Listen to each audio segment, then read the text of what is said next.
Sa mga katabs, kain tayo. Ulam po 555 tuna. Siyempre, para sa mga nagtitipid. So, break time na. Pahinga rin. Kain-kain din.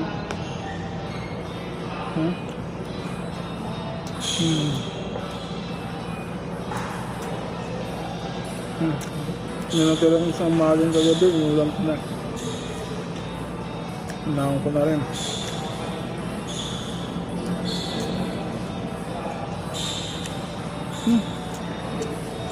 Mas mamaya, mag-isip na naman tayo kung ano na naman yung babaon natin bukas.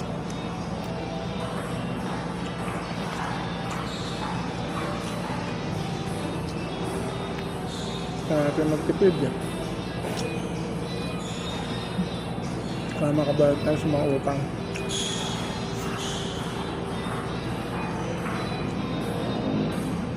Ayan.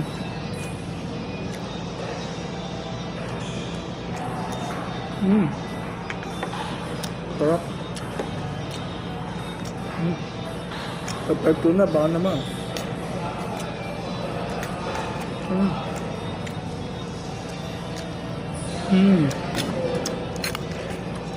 Lasa.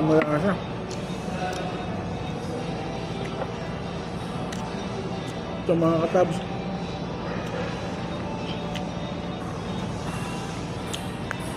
Samahan niyo ako dito sa vlog ko, ha. Ito lang yung naasahan ko. Kaya natin mapansin tayo ng YouTube at saka ng Facebook at ng TikTok. First time kong magagawa ng vlog. Baka natin magka-budget. Magmumukbang naman tayo.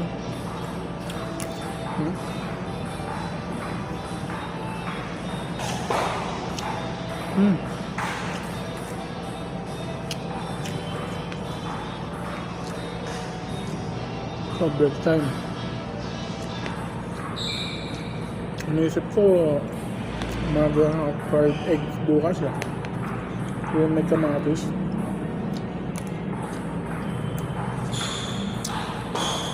Hindi ako makapagbaon ng sabaw kasi hindi ako nakabili ng baonan. Pinapos.